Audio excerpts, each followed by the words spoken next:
The morning sun barely touched the old wooden cabin when 17-year-old Mary woke up to the sound of her father crying. She had never heard him cry before. Not when Mama died 2 winters ago. Not when the crops failed last summer. Not even when the bankmen came knocking on their door every week.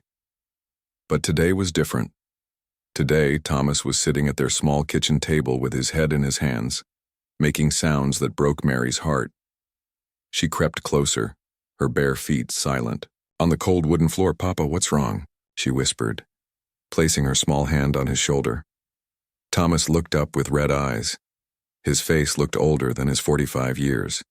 The lines around his eyes had gotten deeper, and his brown hair was turning gray faster than it should have. "Nothing, child. Go back to bed," he said, but his voice shook like autumn leaves. Mary didn't move. She knew something terrible was happening. For months now she had watched her father grow more worried. She had seen him count and recount their few coins. She had noticed how he barely ate, always giving her the bigger portion of their simple meals. Their small farm in the Ohio Valley had once been beautiful. Mama used to grow the prettiest flowers by the front porch, and their fields were green with corn and wheat. But everything changed when Mama got sick. The doctor visits cost money they didn't have. The medicine was expensive. And when she died, Papa seemed to lose his will to farm properly. Last year's drought made everything worse. Their crops withered and died. The few animals they had were sold one by one just to buy food. Now they had nothing left except their small cabin and the land it sat on. "The bank wants their money," Thomas finally said, his voice barely above a whisper. "All of it. By the end of this month." Mary felt her stomach drop. She knew about the debt. Everyone in their small settlement knew. Word traveled fast in places where only 30 families lived. "How much do we owe?" she asked, though she was afraid to hear the answer. $300, Thomas said, and the number hung in the air like a death sentence. $300 might as well have been 3,000. They didn't have $3, let alone 300. Mary looked around their simple home. Their few pieces of furniture were old and worn. Her clothes were patched and repatched. They had already sold Mama's jewelry, Papa's good tools, and even their best horse. "What happens if we can't pay?" Mary asked, though she already knew. "They take the land. They take everything," Thomas said. "We'll have nowhere to go." The next few days passed like a bad dream. Mary tried to think of solutions. She offered to work in the settlement, cleaning houses or helping with children, but jobs were scarce, and the little money she could make wouldn't even cover their food, let alone the debt. She watched her father grow more desperate each day. He barely slept. He barely ate. He would sit by the window for hours, staring out at their small plot of land like he was trying to memorize every detail. Then, on a gray Thursday morning, everything changed. Mary was hanging laundry when she saw a man riding up to their cabin. She didn't recognize him, but something about him made her uncomfortable. He was older, maybe in his 50s, with cold blue eyes and a mean smile. His clothes were nicer than what most people in their settlement wore, but they looked dirty, like he had been traveling for days. The man tied his horse to their fence post and walked up to their door like he owned the place. Mary hurried inside before he could see her properly. "Thomas McKinnon?" the stranger said when Papa opened the door. "That's me," Papa replied, but his voice sounded nervous. "Name's Jeremiah Blackwood. I hear you got some money troubles." Mary hid behind the kitchen wall, listening to every word. She had heard that name before. Jeremiah Blackwood. People whispered about him in the settlement. They said he was an outlaw who stole cattle and caused trouble for honest folks. They said he had a gang of men who did his dirty work. They said he was dangerous. "I might," Papa said carefully. "What's it to you?" "Well, I might have a solution to your problems," Blackwood said with that mean smile of his. "Mind if I come in?" Mary's heart raced as the 2 men sat at their kitchen table. She crept closer, staying hidden but trying to hear everything. "I know about your debt," Blackwood said. $300 to the bank, plus interest, plus penalties. Probably. Closer to 400 now. Papa's face went pale. "How do you know that?" I make it my business to know things, Blackwood said. I also know you got a pretty daughter. Seen her in town a few times. Mary felt sick to her stomach. She pressed herself against the wall, wishing she could disappear. What does my daughter have to do with anything? Papa asked, and Mary could hear the fear in his voice. Everything, Blackwood said simply. I'm a man with money but no wife. You're a man with a daughter but no money. Seems like we could help each other. The silence that followed was the loudest sound Mary had ever heard. She could hear her own heartbeat. She could hear the wind outside. She could hear her father's heavy breathing. You're talking about marriage, Papa said finally. I'm talking about a business deal, Blackwood replied. I pay your debts, all of them. You give me your daughter's hand. Everyone wins.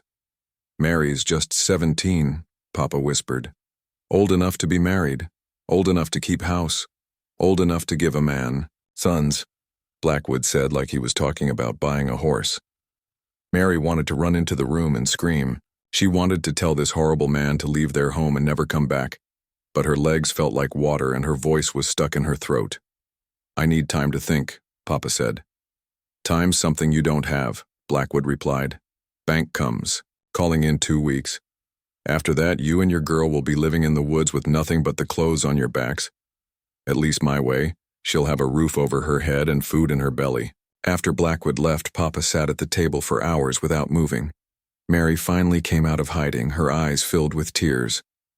Papa, you can't be thinking about this, she said. Thomas looked at his daughter with the saddest eyes she had ever seen. What choice do I have, Mary? What choice do any of us have? We'll find another way, she said. But even as she spoke, she knew there was no other way. That night, Mary lay in her small bed listening to her father pace the floor. She heard him talking to himself, arguing with himself, praying to God for an answer that never came. 3 days later, Blackwood returned. Have you made your decision? He asked Papa. Mary stood behind her father, her hands shaking with fear and anger. The girl comes with nothing but her clothes, Papa said quietly, and you treat her proper, like a wife should be treated. Of course, Blackwood said with that terrible smile. I'm a gentleman. But Mary could see in his eyes that he was no gentleman. She could see something dark and mean that made her want to run as far away as possible. When? Papa asked. 1 week. That gives you time to say your goodbyes and her time to get ready. After Blackwood left for the second time, Mary finally found her voice. Papa, please, there has to be another way. Thomas pulled his daughter close and held her tight. I'm sorry, child, I'm so sorry. But it's this or we lose everything. At least, this way, you'll be taken care of. But Mary knew she wouldn't be taken care of. She knew that Jeremiah Blackwood was going to make her life miserable, and she knew that her father, despite his good intentions, was about to make the biggest mistake of both their lives. The wedding was set for the following Sunday, and Mary's world was about to change forever. The morning of the wedding, Mary woke up feeling like she was walking to her own funeral. The sun was shining, the birds were singing, and everything looked beautiful outside her window. But inside her heart, everything was cold and dark. She put on her mother's old wedding dress. The white fabric had turned yellow with age, and it smelled like the cedar chest where it had been stored for 2 years. As she looked at herself in the small mirror, Mary could almost see her mother's face looking back at her. Mama had been so happy on her wedding day. The stories Papa used to tell made it sound like the most wonderful day of her mother's life. But this was nothing like that. You look beautiful, child, Papa said from the doorway. His voice was shaky, and Mary could see he had been crying again. Do I have to do this, Papa? She asked one last time, even though she already knew the answer. Thomas walked over and put his hands on her shoulders. I wish things were different. I wish your mama was still here. She would know what to do. She always knew what to do. Mary nodded, fighting back her tears. She didn't want to cry. Not today. She wanted to be strong. The small church in their settlement was half empty. Most people had heard about the marriage, and many didn't approve. They knew who Jeremiah Blackwood was. They knew this wasn't a real wedding based on love, but nobody said anything. In those days, a father's decision was final, and people didn't interfere in family business. Mrs. Henderson, who ran the general store, had brought some wildflowers from her garden. She gave Mary a small smile as she walked into the church, but Mary could see the sadness in her eyes, too. Reverend Walsh stood at the front of the church looking uncomfortable. He had known Mary since she was a baby. He had baptized her, watched her grow up, and consoled her when her mother died. Now he had to marry her to a man everyone knew was trouble. When Jeremiah Blackwood walked into the church, the temperature seemed to drop 10 degrees. He was wearing his best clothes, but they couldn't hide what he really was. His eyes moved around the room like he was looking for threats or planning his next crime. When he looked at Mary, she felt like a piece of property being inspected. "You ready for this, girl?" he asked her with that cold smile. Mary didn't answer. She couldn't answer. The ceremony was short and felt like a bad dream. When Reverend Walsh asked if anyone objected to the marriage, the silence stretched on forever. Mary hoped someone would speak up. She hoped someone would save her. But nobody did. "Do you, Mary, take this man to be your husband?" the Reverend asked. Mary's mouth felt dry as dust. The words wouldn't come. Everyone was staring at her, waiting. "She does," Papa said quietly when Mary couldn't speak. And just like that, it was over. Mary was no longer Mary McKinnon. She was Mrs. Jeremiah Blackwood, married to a man she feared and didn't love. After the ceremony, there was no celebration. No cake, no dancing, no happy families coming together. Blackwood shook hands with Thomas, like they had just finished a business deal, which Mary realized was exactly what had happened. "I'll take good care of her," Blackwood told Papa, but his words sounded empty and false. Papa hugged Mary goodbye, and she could feel him shaking. "Be brave, child," he whispered in her ear. "Be smart and be brave." Then Blackwood helped her onto his horse and they rode away from everything Mary had ever known. Blackwood's cabin was 5 miles outside of town, hidden in the woods where nobody could see or hear what went on there. It was bigger than Mary's family home, but it felt cold and unwelcoming. The windows were small and dirty. The rooms were dark and smelled like tobacco and unwashed clothes. "This is your home now," Blackwood said as he showed her around. "You'll keep it clean, cook my meals, and do as you're told. We understand each other?" Mary nodded because she was too scared to speak. That first night was the longest of Mary's life. She lay in the unfamiliar bed, listening to strange sounds from the forest outside. Blackwood had gone to sleep in his chair by the fireplace, a bottle of whiskey in his hand. Mary was grateful he had left her alone, but she knew it wouldn't always be that way. The next few weeks passed in a blur of fear and loneliness. Mary learned Blackwood's routine quickly. He would wake up late, demand his breakfast, and then disappear for hours or sometimes days. She never knew where he went, but she could guess. The other women in town had warned her about what kind of man he was. When he was home, Blackwood was mean and demanding. He criticized everything Mary did. The food was too hot or too cold. The cabin wasn't clean enough. She was too slow or too quiet or too something. Nothing she did was ever right. "You're lucky I married you," he would say. Most men wouldn't want damaged goods. Mary didn't understand what he meant at first, but then she realized he was talking about her family's poverty. In his mind, she should be grateful that he had saved her from being homeless. But Mary didn't feel grateful. She felt trapped. During the long days when Blackwood was away, Mary would sit by the window and think about her old life. She missed Papa, even though she was angry with him for putting her in this situation. She missed their small cabin that always smelled like Mama's flowers. She missed feeling safe. Sometimes she would hear horses coming up the trail to the cabin and her heart would race with fear. But it was never Blackwood returning alone. He would bring other men with him, rough-looking men with hard faces and mean laughs. They would drink and play cards and tell stories about things that made Mary glad she couldn't hear all the details. She learned to make herself invisible during these times. She would stay in the kitchen or disappear into the bedroom until the men left. But she could always hear their voices, and what she heard made her realize that her new husband was even worse than she had imagined. One evening, about a month after the wedding, Mary finally worked up the courage to ask Blackwood if she could visit her father.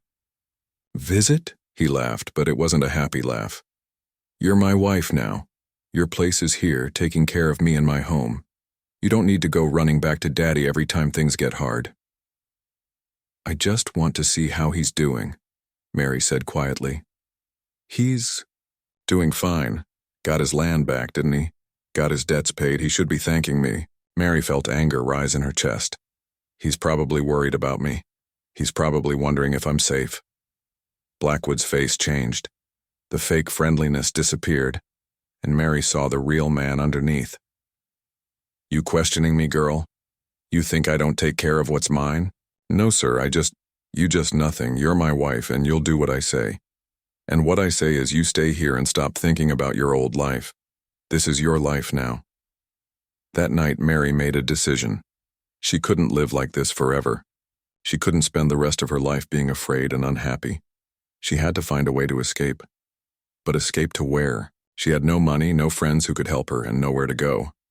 If she went back to Papa, Blackwood would just come and get her, and then both she and Papa would be in danger. Still, she started planning. During the day, when Blackwood was gone, she would walk around the cabin and study the forest. She began hiding small amounts of food in her apron pockets. She found an old knife in the kitchen and hid it under her mattress. Mary didn't know exactly how she would escape or where she would go, but she knew she had to try.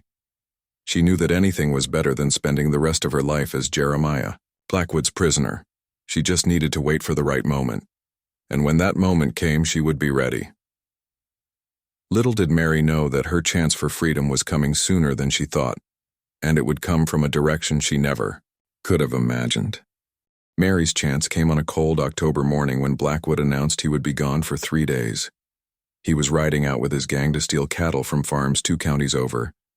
Mary had learned not to ask questions about his business, but she could tell this job was bigger than usual by the way he packed extra ammunition and food. "You better be here when I get back," he warned her before mounting his horse. "And this place better be spotless. I'm bringing some important men back with me, and I want them to see what a good wife looks like." Mary nodded and watched him ride away, her heart pounding with nervous excitement. This was it. This was her chance. She had been planning this escape for weeks. She knew which direction led back toward town, though it was nearly 15 miles through thick forest. She had been secretly saving small pieces of bread and dried meat, hiding them in a cloth bundle under her bed. She had found an old water bottle and filled it from the well. But most importantly, she had been watching the forest. Every day, while hanging laundry or collecting firewood, she studied the trees and paths. She knew there were wild animals out there: bears, wolves, and mountain cats. She also knew there were Native American tribes in these woods, and the stories she had heard about them were frightening. Still, facing the unknown dangers of the forest seemed better than spending another day as Blackwood's prisoner. Mary waited until noon to make sure Blackwood was really gone. Then she gathered her small bundle of supplies, put on her heaviest dress and Mama's old shawl, and stepped out into the cool autumn air. The forest was beautiful but scary. Tall trees blocked out most of the sunlight, creating a world of shadows and strange sounds. Mary had never been alone in the wilderness before. Every crack of a branch or rustle of leaves made her jump. She followed what looked like an old deer path, hoping it would lead her toward town. But after walking for what felt like hours, she realized she might be going in circles. The trees all looked the same, and she couldn't see the sun through the thick canopy above. As evening approached, Mary began to panic. She was cold, tired, and completely lost. Her small supply of food was already half gone, and she had no idea how to find shelter for the night. That's when she heard the wolves howling. The sound sent ice through her veins. Mary had heard wolves before, but always from the safety of a cabin with thick walls and a warm fire. Out here in the open, their calls sounded much closer and more dangerous. She climbed up into the branches of a large oak tree, hoping to stay safe until morning. But as the hours passed, the cold seeped into her bones, and she could barely feel her fingers. Below her, she could hear things moving in the darkness. Eyes seemed to glow in the shadows. Mary dozed fitfully, clinging to the tree branch. She dreamed of her mother's warm kitchen and her father's gentle voice.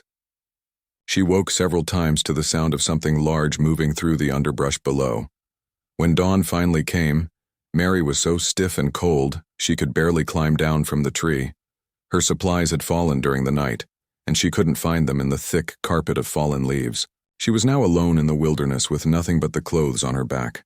She stumbled forward, not sure which direction to go. Her legs felt weak, and her head was spinning from hunger and fear. She had been walking for maybe an hour when she heard footsteps behind her. Mary spun around, expecting to see Blackwood or one of his men. Instead, she saw a tall man with long black hair and dark skin. He was wearing clothes made of animal hide and carried a bow and arrows, a Native American warrior. Mary's first instinct was to run, but her legs wouldn't move. All the stories she had heard about savage Indians came flooding back. She had been told they scalped white people and burned cabins and stole children. But as she looked at this man, something seemed different. His eyes weren't cruel like Blackwood's. They were curious and watchful, but not mean. He was studying her carefully, like he was trying to figure out why a white woman was alone and lost in his forest. The warrior said something in his own language. Mary couldn't understand the words, but his tone didn't sound threatening. He took a step closer, and Mary could see he was young, maybe in his 20s. He was tall and strong-looking, with intelligent eyes and a kind face. "Please," Mary whispered, though she wasn't sure what she was asking for. "Please don't hurt me." The warrior tilted his head, clearly trying to understand her words. He said something else in his language, then tried speaking broken English. "You lost?" he asked slowly. Mary nodded, tears starting to flow down her cheeks. "Yes, I'm lost. I'm trying to get away from a bad man." The warrior's expression changed. He seemed to understand the word bad, and could probably see the fear and desperation in her face. He looked around the forest, then back at Mary. "Dangerous here," he said in careful English. "Wild animals, cold night coming." Mary realized he was right. Even if this man didn't hurt her, she wouldn't survive another night in the forest. She was already weak from cold and hunger. The warrior seemed to be thinking. He looked at Mary's torn dress and her pale, frightened face. He looked at the scratches on her arms from the tree branches and the exhaustion in her eyes. "Come," he said finally, pointing deeper into the forest. "Safe place." Mary hesitated. Everything she had been taught told her not to trust this man. But what choice did she have? She could try to find her way alone and probably die in the forest, or she could trust this stranger who seemed to be offering help. "My name is Mary," she said quietly. The warrior nodded. "Ayanna," he said, pointing to himself. He turned and began walking deeper into the forest. After a moment, Mary followed. Ayanna moved through the woods like he was born there. He stepped over fallen logs and around thick bushes without making a sound. Mary tried to follow his path, but she kept tripping and getting caught on branches. When he noticed she was struggling, Ayanna slowed down. He would stop and wait for her to catch up, then point out the easiest way around obstacles. He even helped her climb over a fallen tree that was too high for her to manage alone. After walking for about an hour, they came to a small clearing hidden deep in the forest. There was a shelter made of branches and animal skins, a place for making fire, and what looked like supplies stored in waterproof bundles. "Hidden camp," Ayanna explained. "Safe from white men who come with guns." Mary realized this was probably where Ayanna came when he was hunting or scouting. It was completely hidden from anyone who didn't know exactly where to look. Ayanna quickly built a small fire and gave Mary some dried meat and nuts to eat. The food was strange but tasted better than anything she had eaten in weeks. He also gave her a warm blanket made of soft animal fur. As Mary ate and warmed herself by the fire, she tried to explain her situation to Ayanna. With simple words and Gestures, she told him about her forced marriage and her escape from Blackwood. Ayanna listened carefully. When she mentioned Blackwood's name, his face grew dark. Apparently, he had heard of the outlaw before. Bad man, Ayanna said firmly. Hurt many people. Steal from my people, too. Mary felt a spark of hope. Maybe this warrior would understand her situation. Maybe he would help her get away from Blackwood for good. But even as she felt safe for the first time in months, Mary knew this was just the beginning. Blackwood would come looking for her. He would be angry and dangerous. And when he found out a Native American warrior was helping her, things would get even worse for everyone involved. Still, for now, she was warm and fed and safe. And for the first time since her wedding day, Mary felt like maybe, just maybe, she might actually survive this nightmare. Mary stayed in Ayanna's hidden camp for 3 days, and those were the most peaceful days she had experienced in months. For the first time since her wedding, she could sleep without fear. She could eat without someone criticizing her cooking. She could breathe without watching every word she said. Ayanna was nothing like the savage warrior she had been taught to fear. He was gentle and patient, speaking slowly so she could understand his broken English. When she shivered in the cool, morning air, he gave her his own warm cloak. When she struggled to eat the unfamiliar forest foods, he showed her which berries were sweet and which roots could be cooked into something that tasted almost like potatoes. On the second day, Ayanna began teaching Mary how to survive in the forest. He showed her how to read the signs that meant water was nearby, the sound of birds, the direction moss grew on trees, the way certain plants only grew near streams. White people walk loud, he said with what Mary thought might be a smile. Animals hear you coming from far away. He taught her how to step carefully, how to avoid breaking twigs, how to move like she belonged in the forest instead of fighting against it. Mary was a quick learner, desperately grateful for knowledge that might keep her alive. "Why are you helping me?" she asked him on the third day as they sat by the small fire. Ayanna was quiet for a long time, staring into the flames. When he spoke, his words came slowly and carefully. "My sister," he said finally. "Taken by white men like your husband. 3 winters ago. Never came home." Mary felt her heart break for him. She understood now why he had helped her instead of leaving her to die in the forest. He saw his lost sister in her frightened face. "I'm sorry," she whispered. Ayanna nodded. "Bad men everywhere. White, Indian, doesn't matter. Bad men hurt women and children." As the days passed, Mary began to see the world through Ayanna's eyes. He showed her how his people lived with the forest instead of trying to control it. How they took only what they needed and left the rest for future generations.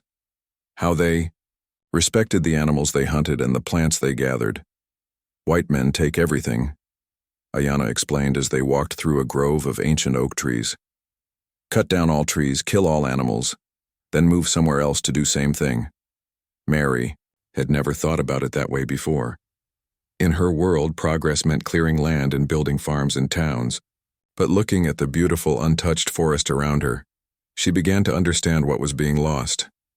Meanwhile, back at Blackwood's cabin, her husband had returned from his cattle-rustling expedition to find his wife gone. The neighbors later said they could hear him cursing and throwing furniture around for hours.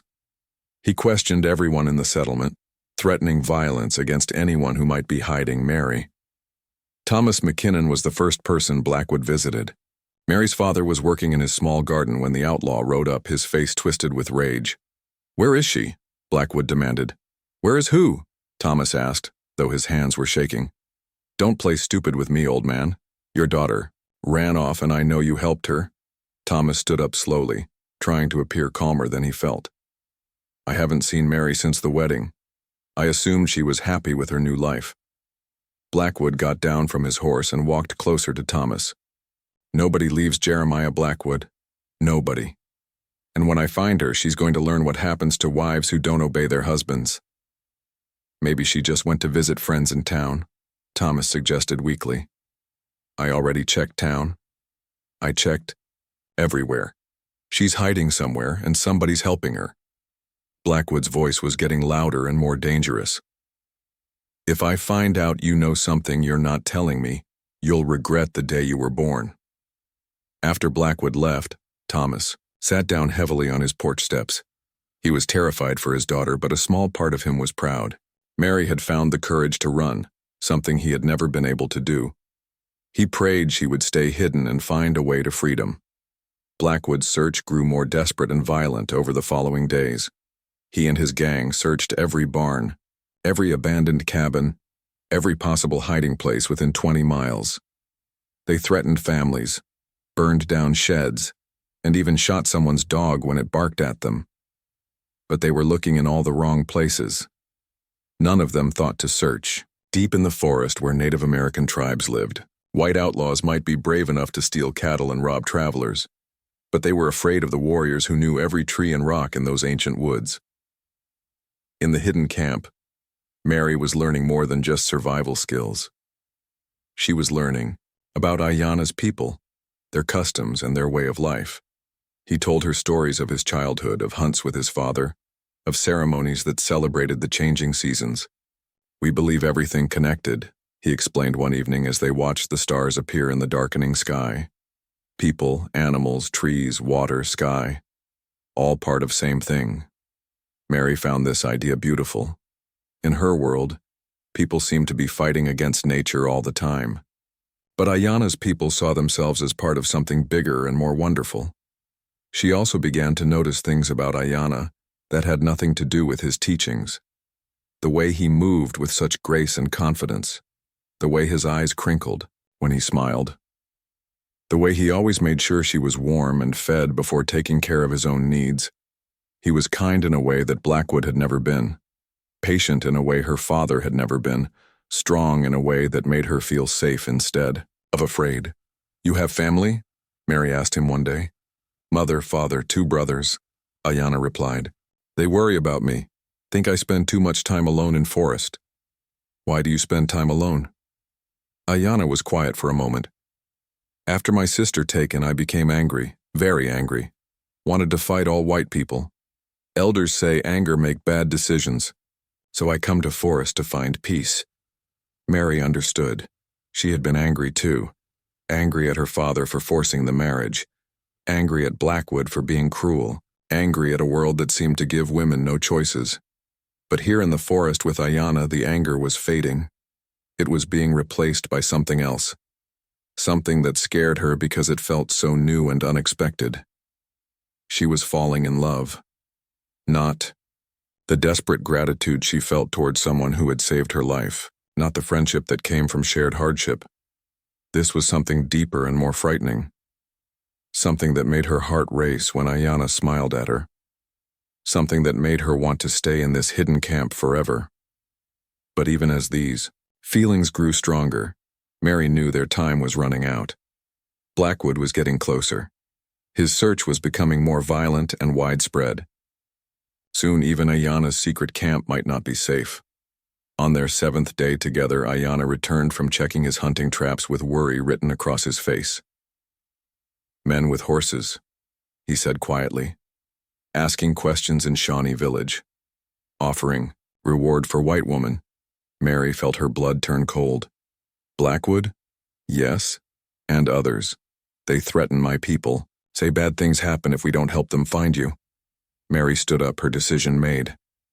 "I have to leave. I can't let your people get hurt because of me." "Where you go?" Ayanna asked.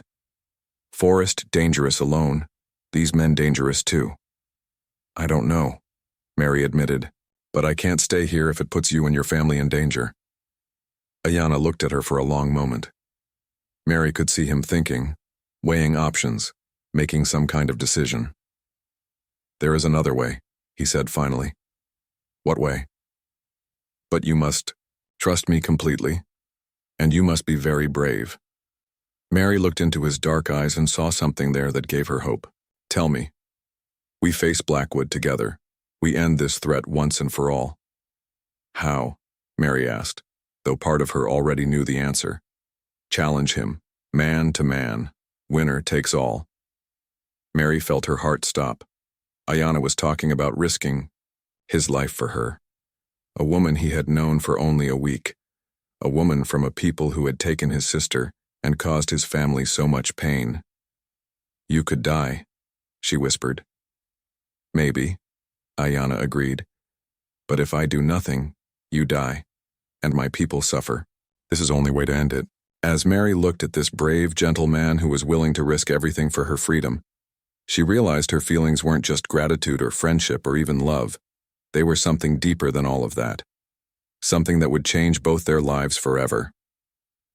The plan was dangerous, but it was their only hope. Ayanna would send word to Blackwood through the Shawnee village, challenging him to single combat for Mary's freedom.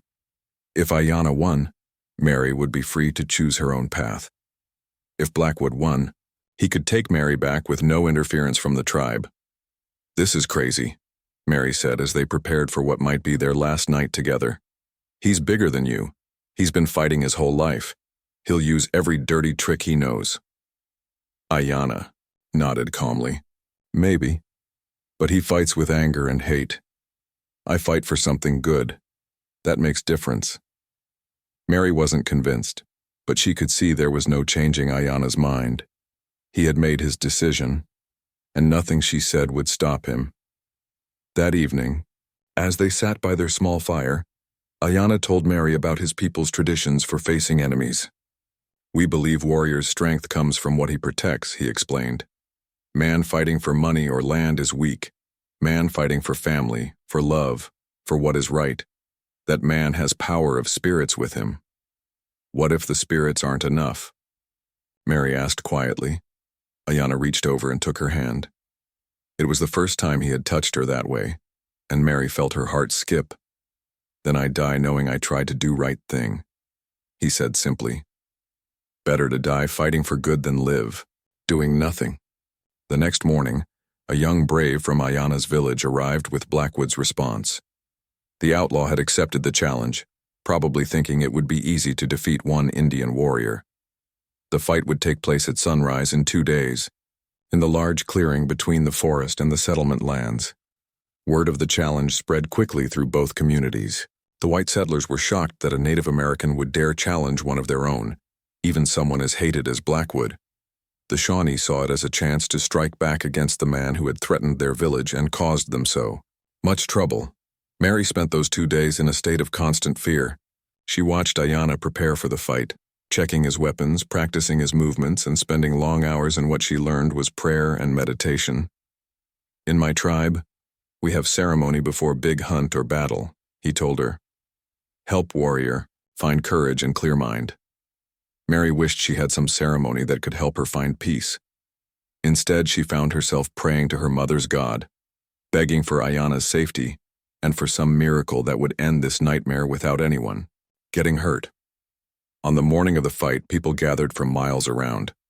Mary had never seen so many folks in one place. There were settlers from town, farmers from the surrounding area, and members of Ayanna's tribe who had come to support their warrior. Blackwood arrived with his gang, looking confident and mean. He was bigger than Ayanna, with longer arms and more weight behind his punches. He had brought a crowd of supporters who cheered and made bets on how quickly he would win. "This is going to be over fast," Mary heard one of Blackwood's men say. "Jeremiah is going to crush that savage like a bug." But when Mary looked at Ayanna, she saw something in his eyes that gave her hope. He was calm and focused, like he was seeing something the rest of them couldn't see. Reverend Walsh had been asked to oversee the fight and make sure both men followed the agreed-upon rules. No guns, no knives, just hand-to-hand combat until one man couldn't continue. "This is highly irregular," the Reverend said nervously.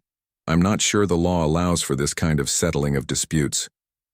"Sometimes the law ain't enough," said old Pete from the general store.